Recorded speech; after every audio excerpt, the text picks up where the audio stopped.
So you may have seen my 1911 disassembly reassembly video that I did in 20 seconds, which still to this day has not been beat, but I got challenged to do it blindfolded. Let's see how that goes. 5, 4, 3, 2, 1.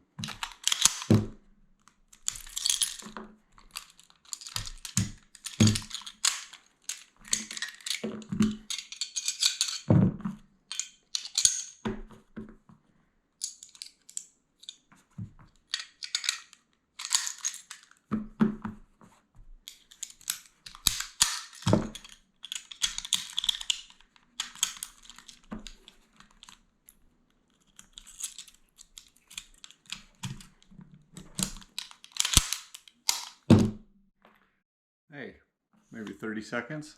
It's a lot better than you can do it. But what you can do is subscribe and I'll do more content like this.